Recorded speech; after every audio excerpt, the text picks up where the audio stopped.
Buenos días, querida iglesia.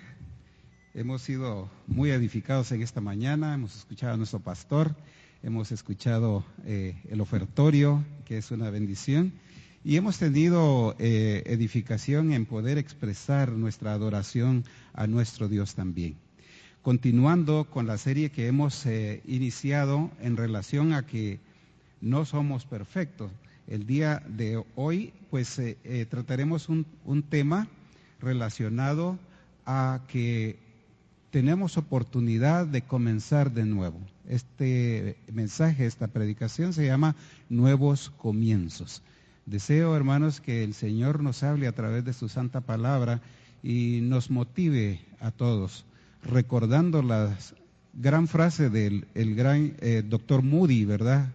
Una persona muy destacada en el ámbito cristiano, que decía que la palabra de Dios no fue dada al hombre para aumentar su conocimiento, sino para cambiar su vida. Eso es lo que nosotros necesitamos tomar en cuenta el día de hoy.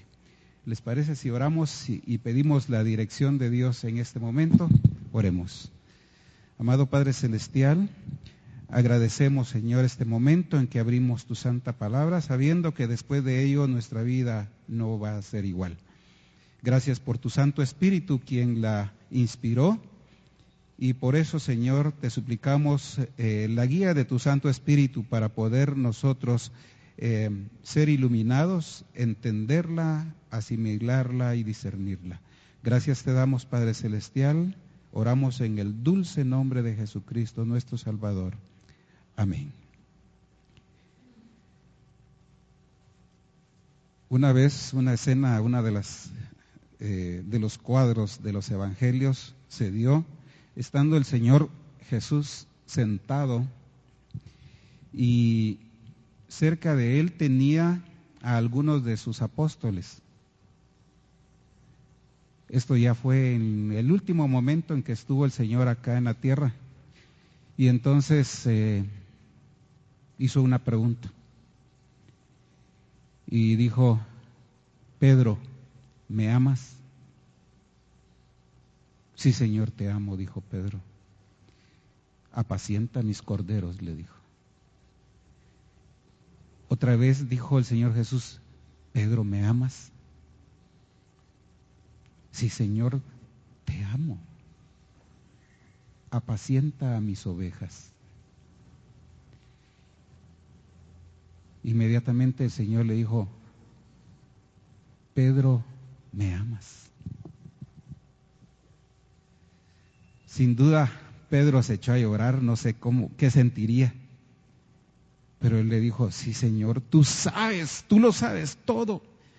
Tú sabes que yo te amo. Y entonces el Señor Jesús le dice: bueno, antes tú te vestías, ibas a donde quisieras, pero un día llegará en que no harás tu voluntad, sino otros decidirán por ti. Y la misma palabra dice que ahí, indicando de qué muerte iba a morir, el Señor se lo reveló todo. Pedro estaba totalmente devastado, porque aquel apóstol fue el apóstol que llegó por Andrés, ¿verdad? Andrés llega con Pedro y le dice: Pedro, creo que hemos encontrado al Mesías. Y Pedro no lo pensó dos veces, rápido fue. Y dice que el Señor Jesús le habló a Pedro. Y dejándolo todo, dice las Escrituras, que lo siguió. Y en el caminar de los evangelios vemos nosotros a un Pedro que por fe, por atrevimiento, por alguna razón, dio el primer paso en el agua y caminó encima del agua. Yo no sé si ustedes han intentado caminar encima del agua. Yo puedo dar un paso tal vez encima del agua, pero después del segundo me hundo, ¿verdad? Y nos pasa a todos. al menos que esté congelada, va a decir alguien por ahí, pero sí es cierto, es valedero. Pero lo que hizo Pedro, nadie lo ha vuelto a hacer. Nadie lo ha vuelto a hacer.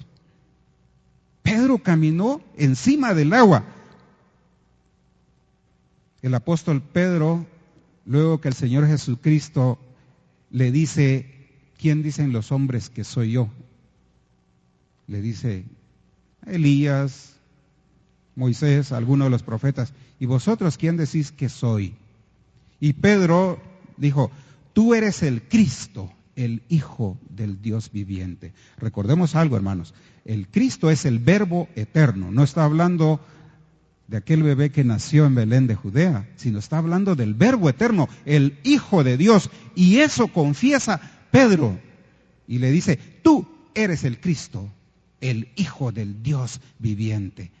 Y el Señor le dice, bienaventurado Pedro, porque no te lo reveló sangre ni carne, sino mi Padre que está en los cielos. El mismo Pedro estuvo presente con Jacobo y Juan en la transfiguración y vio corporalmente a Elías y Moisés.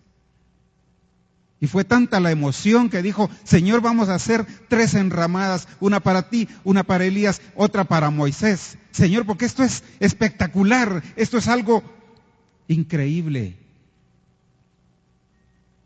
El mismo Pedro se jactó y aseguró que nunca dejaría a Jesús. Hablábamos con uno de mis hermanos y mencionaba a Sir Winston Churchill, ¿verdad? Le decía yo, el discurso más famoso de Inglaterra, ¿se recuerdan ustedes cuál fue de Sir Winston Churchill? Dijo, allá enfrente de todo aquel auditorio universitario, bueno, ahora el señor Winston Churchill, ¿verdad? Ex primer ministro de presidente de Inglaterra, viene su discurso. Dice que todos estaban ahí, abrieron bien sus ojos los estudiantes, muy inquietos como son, y Churchill dice, nunca, nunca abandonen ustedes, ¿verdad? Y se sentó. Eso fue todo el discurso. Y fue un impacto en la vida de estos chicos que hasta yo sé ahora que Churchill dijo eso, ¿verdad? Nunca. Pedro dijo, jamás te voy a dejar, Señor, aunque todos te abandonen, yo no te voy a dejar. Pero unos cuantos capítulos más adelante, Pedro niega al Maestro, niega al Mesías, niega a su Señor Jesucristo. Es increíble lo voluble que somos nosotros. Pero Pedro no fue el único. Recordemos a un Moisés que asesinó al egipcio y después salió huyendo. Recordemos a un David que cometió adulterio. Recordamos a un Elías que después de haber hecho las proezas que hizo en el nombre del Señor, ningún otro profeta oró y descendió fuego del cielo. Ninguno lo hizo. Y después de eso entró en una gran depresión el profeta Elías. Increíblemente, un Saulo de Tarso que defendiendo la sana doctrina persiguió a la iglesia y dice que los arrastraba, les pegaba, defendiendo la sana doctrina.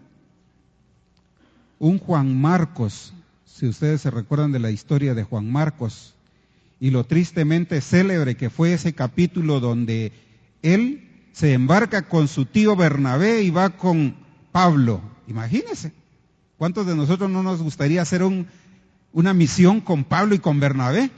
Y dice que Juan Marcos no aguantó, tiró la toalla, dejó el ministerio. Le dijo, tío, aquí me regreso, yo ya no quiero estar más en esta situación. Juan Marcos, el escritor, dejó el ministerio.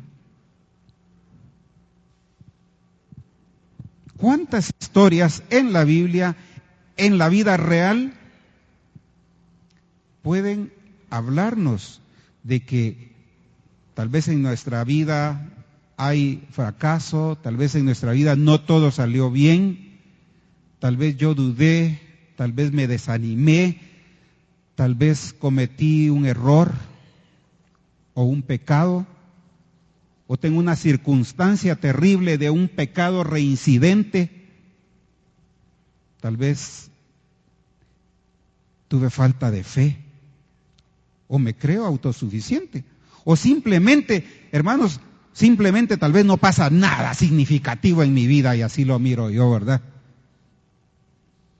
Es increíble las circunstancias que pueden haber en nuestra vida.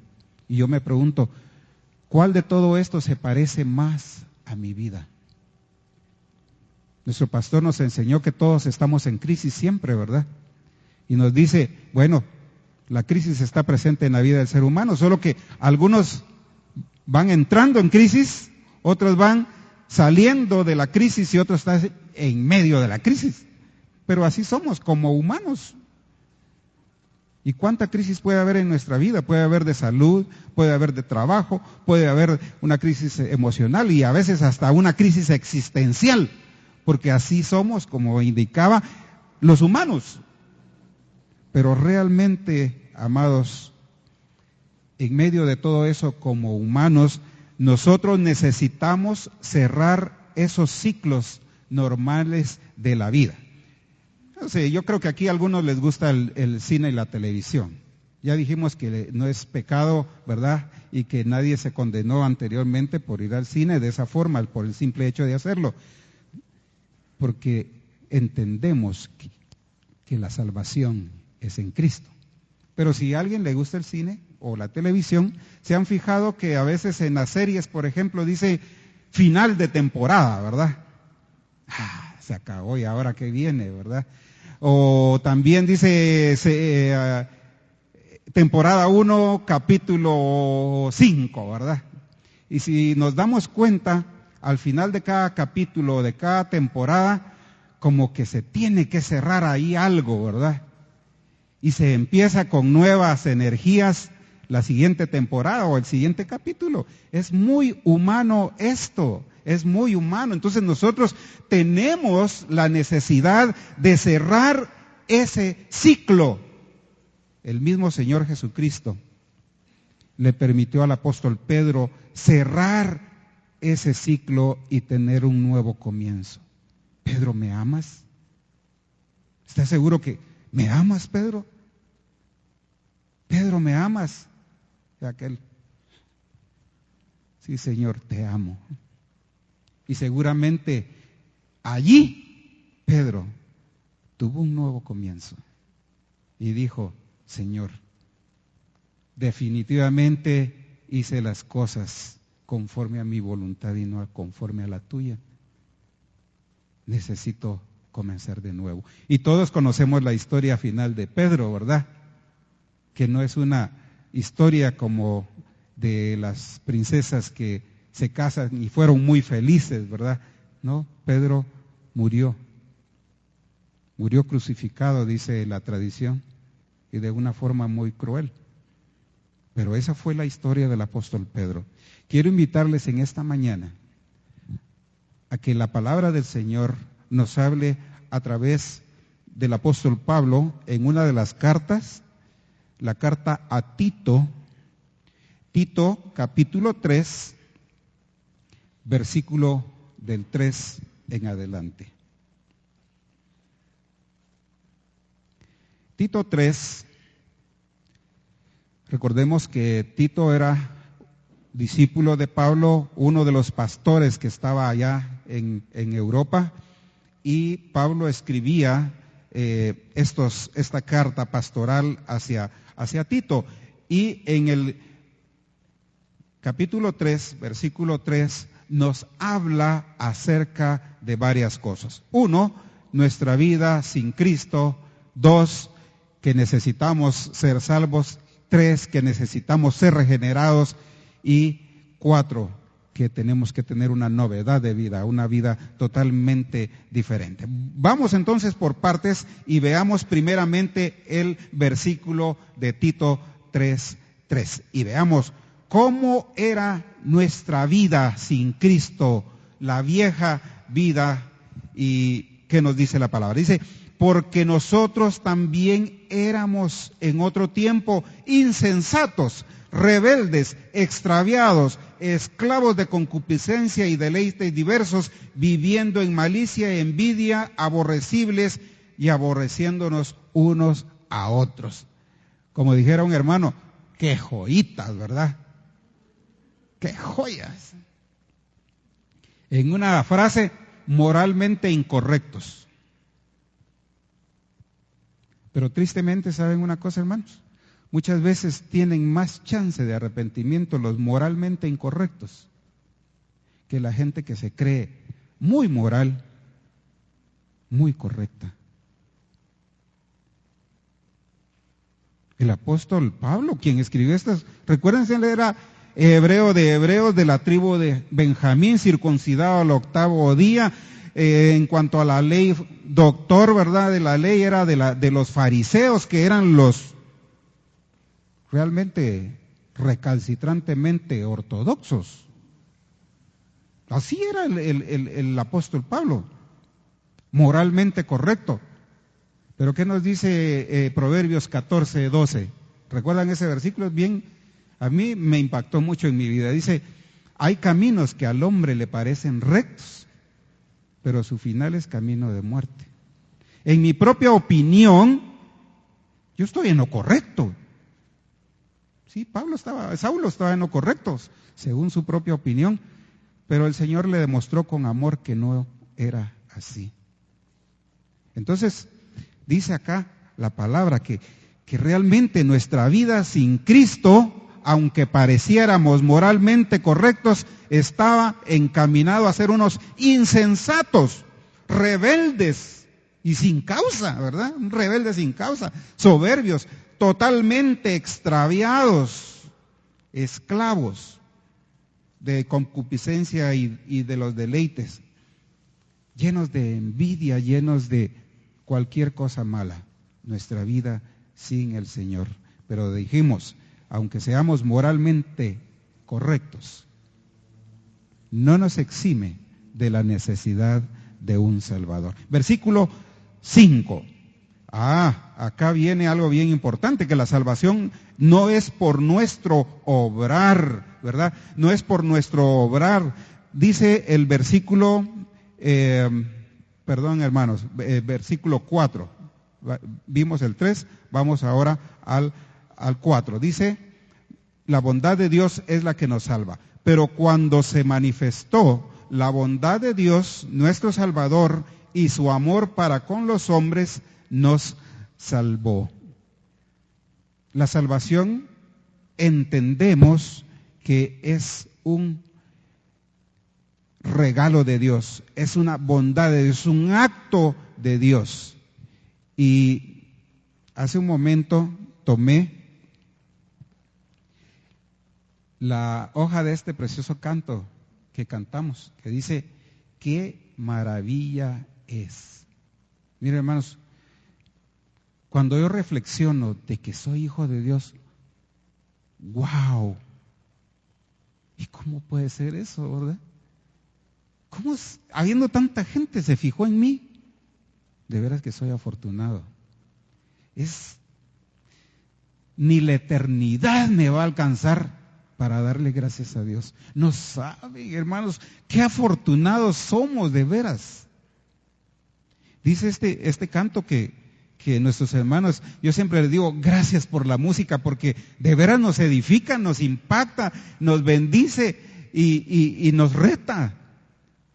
Imagínense lo que dice este canto, dice, cuán hermosa es la luz del ocaso, lo hemos visto, los celajes, ¿verdad?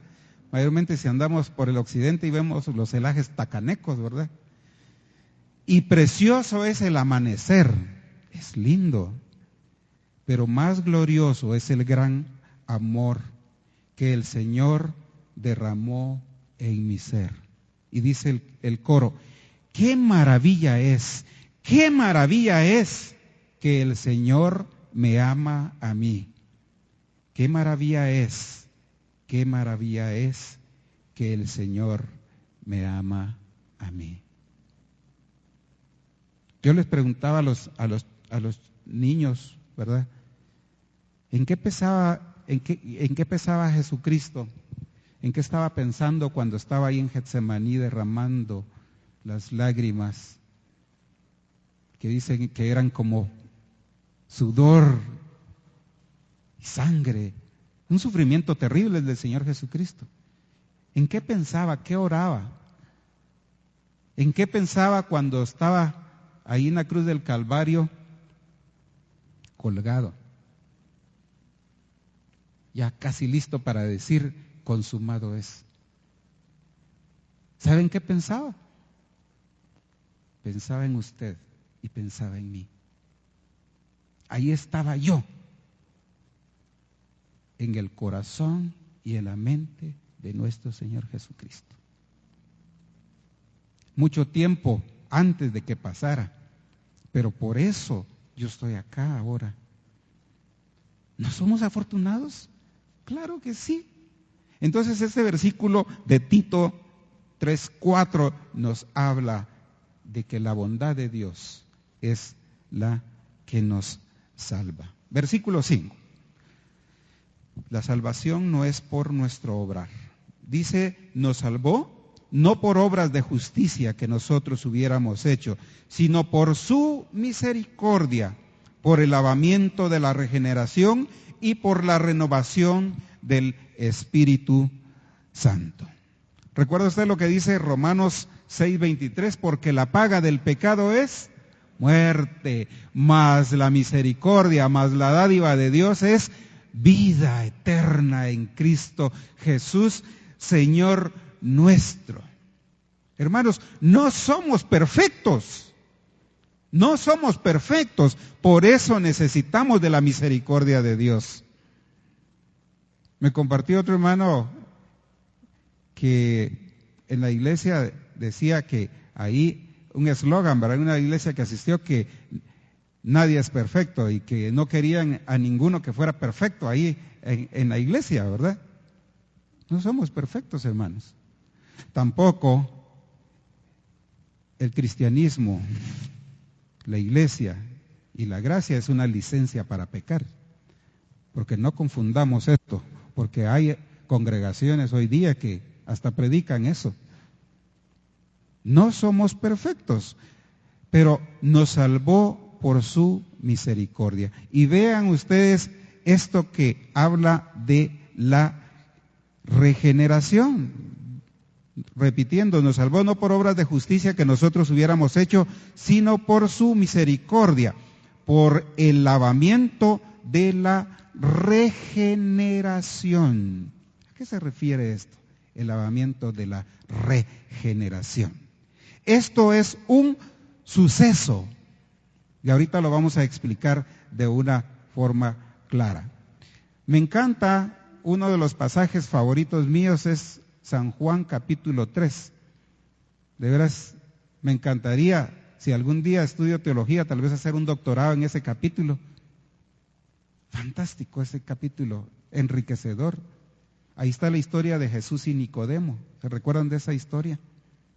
Y Jesús le dice a Nicodemo, os es necesario nacer de nuevo. Os es necesario nacer de nuevo. Y Nicodemo, como que fue el primero, ¿verdad?, en hacer la máquina del tiempo, porque dijo, ¿cómo puedo yo, siendo grande, otra vez ser niño? No se refería a eso. El Señor Jesucristo le dijo, es necesario ser lavado para nacer de nuevo. Recordemos, el que nace 2 veces, muere ¿cuántas veces? Una sola vez. El que nace 2 veces, muere solo una vez. Entonces, cuando se habla en la palabra de regeneración, nos está hablando del nuevo nacimiento. El nacimiento que nos da bendición, vida eterna, libertad, posterior de la presencia de el pecado.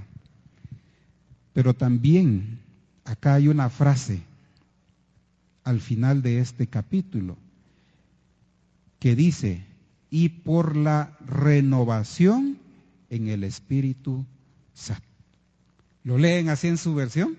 En NTV y en NBI está bastante parecido también la traducción. Nos está hablando acá que el Espíritu Santo tiene un ministerio especial en el cristiano que se llama restauración. ¿Sí? ¿Vieron? Anteriormente dije regeneración. Y eso tiene que ver con nuestra salvación y la vida eterna. Ahora, la restauración tiene que ver con nuestra santificación.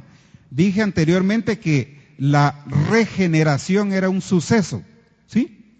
La restauración del Espíritu es un proceso, ¿sí? Y fíjense que, miren, solo la oración que está al final de ese versículo 5, eso tiene que ver totalmente con toda nuestra vida, desde que nacemos hasta que entreguemos el Espíritu. Es increíble, porque nos está hablando de nuestra santificación. Es allí donde nosotros podemos tener un nuevo comienzo en nuestra vida. Es allí donde encontramos el propósito para lo cual nosotros estamos acá. Es allí donde podemos nosotros dejar que Dios nos use. Es allí donde, entre comillas, podríamos darle una mano a Dios, ¿verdad? ¿Cómo le podemos dar una mano a Dios? Permitiendo que su Santo Espíritu controle nuestra vida, creciendo en el conocimiento de Dios, cumpliendo bien y fielmente la misión que Él nos encomendó. Es allí, en ese espacio de nuestra santificación, donde el Espíritu nos está restaurando, donde podemos tener un nuevo comienzo. ¿Me van siguiendo, hermanos? Entonces, finalmente, repito esa frase, por la renovación en el Espíritu Santo. No quiero dejar confusión acá. Regeneración, renovación. Regeneración es un suceso. O sea, es necesario nacer de nuevo, es un suceso, nacimos de nuevo. Renovación o restauración es un proceso dado por el Espíritu Santo. ¿Sí? Ok, vamos entonces y seguimos y continuamos.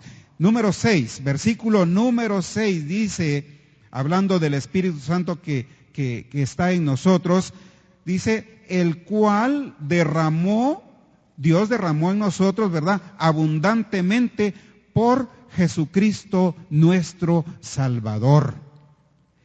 El Espíritu Santo ahora, hermanos, permanentemente está en nosotros.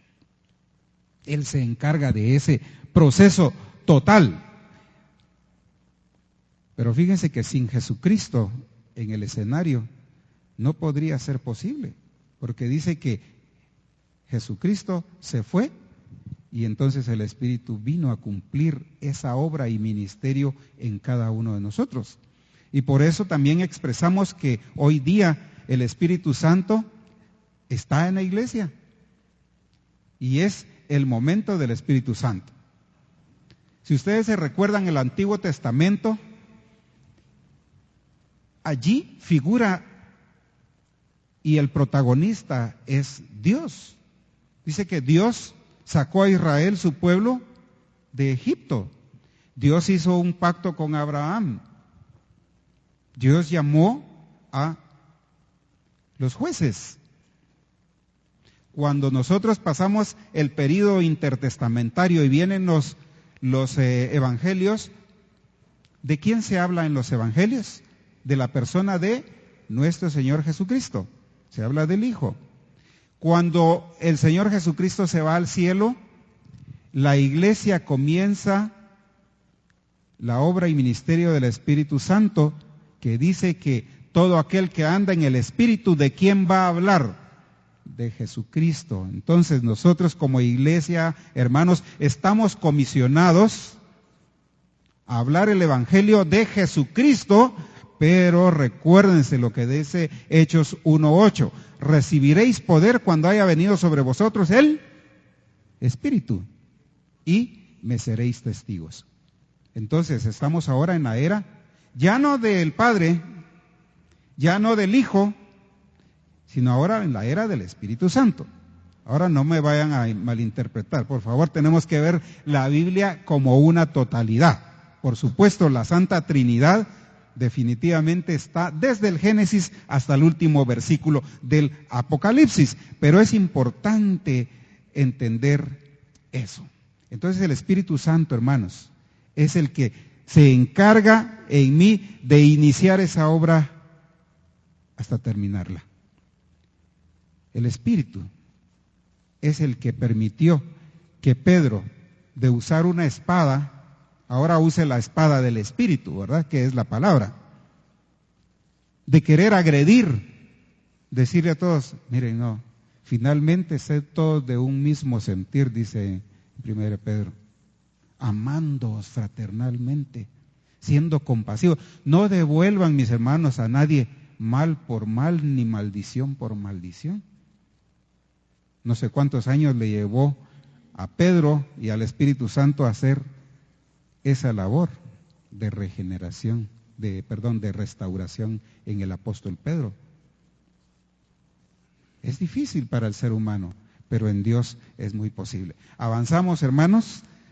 Entonces tenemos en el versículo 6 que el Espíritu Santo mora permanentemente en nosotros. ¿Y eso qué produce en nosotros? Veamos en el versículo 7. Para que justificados por su gracia, dice, viniésemos a ser herederos conforme a la esperanza de la vida eterna. Quisiera leer 6 y 7 juntos para entender exactamente el sentido de esto y que no nos perdamos. Dice, el cual derramó en nosotros abundantemente por Jesucristo nuestro Salvador para que justificados por su gracia viniésemos a ser herederos conforme a la esperanza de la vida eterna. Entonces tenemos nosotros la garantía, la seguridad que somos herederos de esa vida. No sé si usted ha tenido oportunidad de aparecer en un testamento, ¿verdad? Después de que alguien fallece y lo deja usted en el testamento. Esa es una garantía y legalmente nadie lo puede desheredar. Ya uno tiene esa bendición, ¿verdad? Ese derecho legal. Dice que realmente nosotros somos herederos de esa vida eterna. ¿Se recuerda usted que dice Efesios 1, versículo 12 y 13, donde habla del Espíritu Santo? Dice que realmente, habiendo escuchado el Evangelio de nuestra salvación y habiendo creído en él, fuimos sellados. Exactamente, fuimos sellados. ¿Y quién es el sello? El mismo Espíritu de Dios. ¿Y para qué sirve ese sello? Dice que va a ser la garantía hasta que el Señor venga y nos tome como suyos, ¿verdad? Nos tome y nos lleve.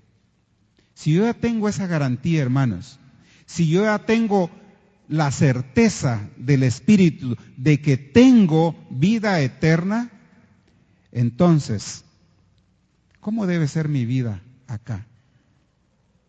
¿Circunstancial? ¿Cómo debe ser mi vida en función de lo que yo soy, de lo que tengo y de lo que Dios quiere para mí? Debe ser una vida de victoria. Hay momentos tristes. El mismo Señor Jesucristo lloró ante la tumba de un buen amigo. Pero nosotros tenemos que experimentar victoria y que disfrutemos nuestra santificación. ¿A qué me refiero? Con disfrutar nuestra santificación. Yo he escuchado personas que me dicen, mire, el Evangelio es muy bonito, me interesa, a Diosito hay que respetarlo, pero yo primero tengo que cambiar mi vida para hacerme cristiano, ¿verdad? Otros dicen, no, es que eso, mucha prohibición usted, y yo no quiero dejar de hacer esas cosas que son bonitas, ¿verdad? No, no es así la vida. No somos nosotros circunstanciales. No podemos nosotros vivir, estoy feliz si me saco la lotería y soy desdichado si me quedé en un centavo de esa lotería que me saqué. No, eso no tiene sentido. Realmente nuestro verdadero sentido es gozar nuestra santificación. Cuando Dios dice, sed santos porque yo soy santo, nos está pidiendo algo posible porque Él nos ha hecho con esas características para poder cumplir ese propósito. ¿Es difícil? Por supuesto. Si yo veo a un Pedro que caminó encima del mar y después estaban negando al Señor Jesús, perdón, encima del agua, no del mar, ¿verdad? Encima del agua, y después estaba negando al Señor Jesús, digo yo, ay Dios, vaya que no he intentado hacer cosas como las que hacía Pedro, porque qué difícil, qué difícil. La palabra nos enseña, hermanos, a través de este capítulo de Tito, que realmente no podemos nosotros vivir una vida circunstancial, sino una vida conforme al propósito y diseño de Dios. Finalmente, dice en el versículo 8, nos expresa este versículo que comenzar de nuevo significa un cambio de vida total. Dice así, palabra fiel es esta, y en estas cosas quiero que insistas sutilmente. Así dice. Con firmeza, repitiendo, palabra fiel es esta, y en estas cosas quiero que insistas con firmeza, para que los que creen en Dios procuren ocuparse en buenas obras. Estas cosas son buenas y útiles para el hombre. Yo necesito cerrar ese capítulo de mi vida. Yo necesito un nuevo comienzo. Pero yo no voy a cerrar y abrir, y Dios no va a permitir eso en mi vida, para hacer exactamente lo mismo. Recuérdense lo que dicen algunos predicadores, que Dios con poder sacó a Israel de Egipto, pero que Egipto nunca salió de Israel, al menos de esa generación, hasta que pasaron 40 años. ¿Se recuerdan ustedes de eso? Hasta entonces hubo una generación que ya no tenía a Egipto en su corazón. Porque como humanos somos de esa forma. Entonces, comenzar de nuevo significa una renovación de propósito en mi vida. Y debemos tenerlo bien definido. ¿Se recuerda aquel dicho popular? El que no sabe a dónde va, cualquier camioneta lo lleva. Eso es así. El que no sabe a dónde va, ya llegó. El apóstol Pablo, antes Saulo de Tarso, él sí sabía a dónde quería llegar, pero necesitaba el toque de Cristo, porque él sí sabía y por celo hacía y en su entendimiento emprendía, pero en las manos de Dios, el mismo Espíritu dijo, apartadme a Pablo y Bernabé porque instrumentos útiles, escogidos, precisos me son estos. Era algo especial, pero ya con un propósito. Entonces debe haber una renovación de propósito. Hermano, yo le animo, cerremos ese capítulo. Tengamos un nuevo comienzo, pero en primer lugar tengamos un propósito renovado, claro para nuestra vida. Número 2, ¿qué significa comenzar de nuevo un cambio de vida? Dice el pastor Warren en su libro que la esencia de la adoración, de todo lo que hacemos, es nuestra entrega total a Dios. Ay, hermanos, esos conceptos que son de este tamañito, miren, de veras lo meten a uno en grandes problemas. ¿Qué significa nuestra entrega total a Dios? Así como lo oye, la entrega total. De niño aprendí que eso se llamaba consagración a Dios.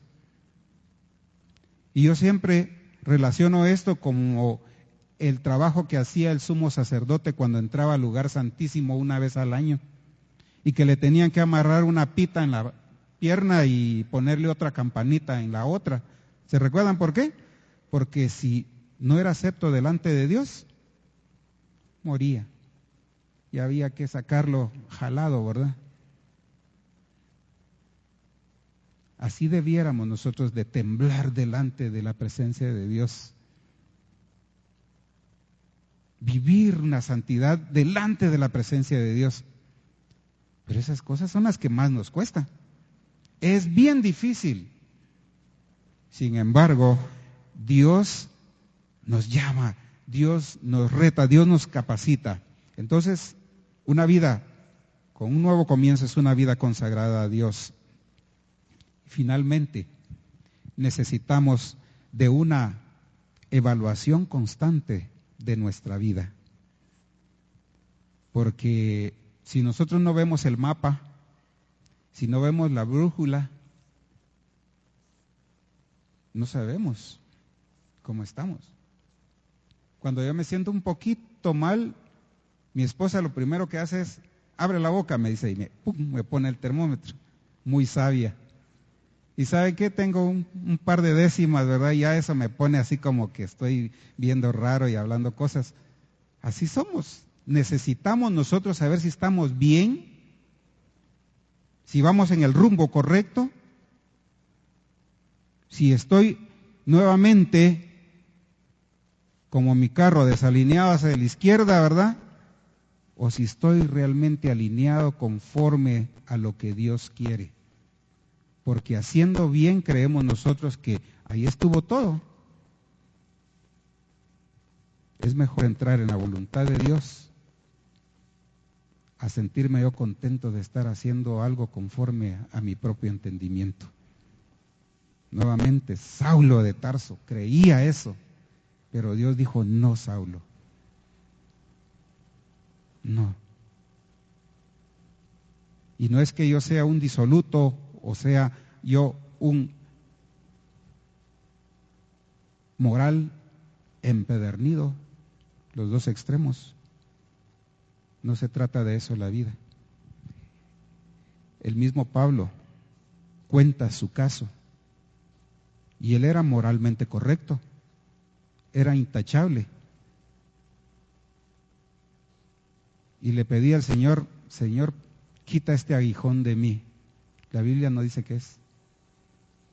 Podría ser algo físico, moral, espiritual, emocional, no sabemos. Pero el Señor le dijo, no, Pablo, esa debilidad que tú tienes te ayudará a que yo me glorifique en tu vida y tú dependas de esa gloria y no de tu gloria. Porque hermanos, cuando nosotros nos sentimos muy fuertes, muy sólidos, estamos desplazando a Dios en esa parte donde la gloria le corresponde a Él. Pidámosle al Señor que este nuevo comienzo que puede haber en mi vida sea realmente en su voluntad, en su camino, conforme a sus propósitos. Quisiera que oráramos y recordemos durante toda esta semana qué maravilla es que el Señor me ama a mí. Soy afortunado Y por esa regeneración puede haber una restauración en mi vida y un nuevo comienzo. Oremos. Padre, gracias te damos, Señor, porque eres bueno y lo has mostrado. Y gracias porque tenemos, Señor, la bendición de poder ser llamados hijos tuyos. Es un privilegio que muchas veces es tan normal en nuestras vidas que no nos damos cuenta de la dimensión tan grande y significativa de ello.